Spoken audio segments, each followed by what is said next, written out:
When was the last time you got a drug prescription filled? Did the idea of drug safety ever cross your mind? Probably not, because no one really thinks about that. There's kind of this underlying assumption that the drugs you take aren't going to give you some unknown side effect or even kill you. But sometimes adverse drug reactions do happen, albeit rare.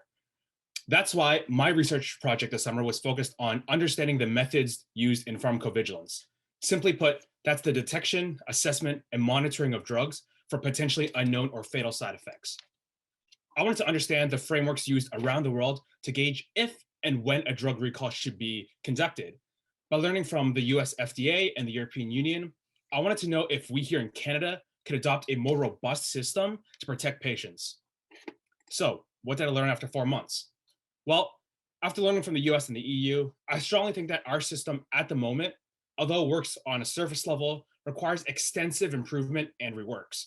You might be asking, why do I think this? Well, since I only have 3 minutes, I've narrowed it down to three main reasons. Number one, there are a lot of different methodologies and statistical metrics proposed both in the literature and by Health Canada, sometimes even overlapping or in competition with each other. In addition, many of them have not been validated in large scale studies. This adds a layer of complexity when reviewing drug safety frameworks on a national level. Number two, there is a big difference between the theoretical and the practical applications of frameworks. While the literature might propose a certain method, translating that into actual practice is another problem altogether. And this is only made worse by competing interests. For example, from drug manufacturers who want to protect their bottom line more than they want to protect patients. And this makes it hard to implement best practices. Finally, in Canada, our drug safety framework is very fragmented. Over the years, multiple organizations and working groups have popped up with similar mandates, interests, and responsibilities.